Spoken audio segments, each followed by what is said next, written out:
everyone, it's Alexis with Project Management Made Simple. In this video, I'm going to answer the question, what is the purpose of a project kickoff meeting? So a project kickoff meeting is an opportunity for the project manager to establish expectations with the stakeholders around the schedule, the scope, the budget, quality, resources, communication, pretty much expectations around all of the knowledge groups, as well as the project methodology that's going to be used for the project.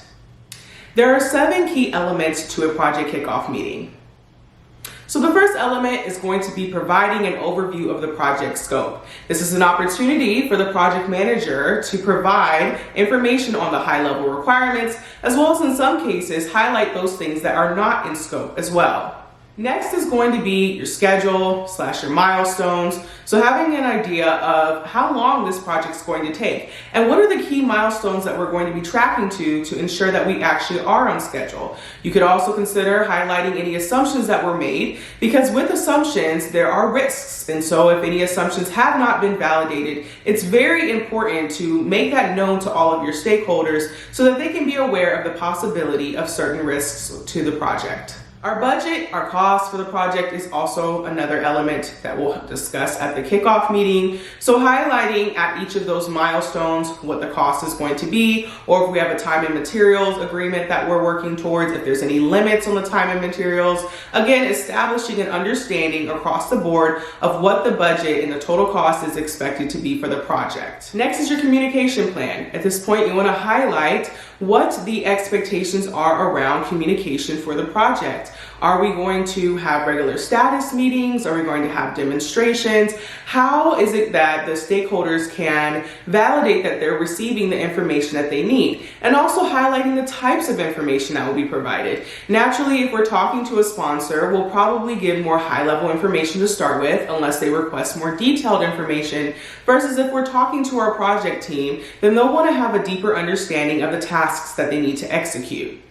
The project methodology speaks to how the project will be ran. The 2 common methodologies that we think of are waterfall or using a framework within the Agile methodology.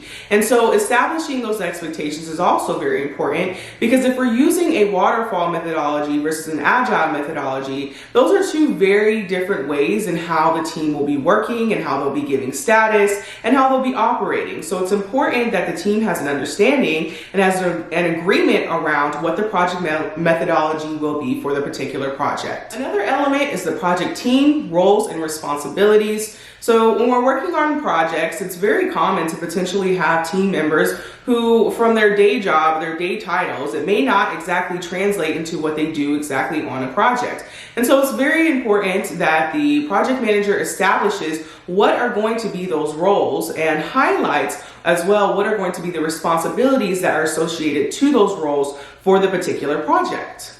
The next element is change management. This one is huge because changes are inevitable on projects. And so it's important that you establish at the onset of a project what that means, how changes will be handled, so that if stakeholders do have a change request that they want to submit for the project, they can have an understanding of the process that that change request will have to go through to then either be approved or denied. And finally, the last thing you'll want to do is establish what are the next steps. What are the next things that are going to happen? What's the next major milestone that we're tracking to? Where's going to be the next touch point, so the next status meeting or communication point? Establishing that so that the team now kind of has a bookend to this project kickoff meeting and has a good sense of what is going to start next for the project. This was a video answering the question, what is the purpose of a project kickoff meeting? If you found it helpful, please do give this video a thumbs up, and I will talk to you all in my next video.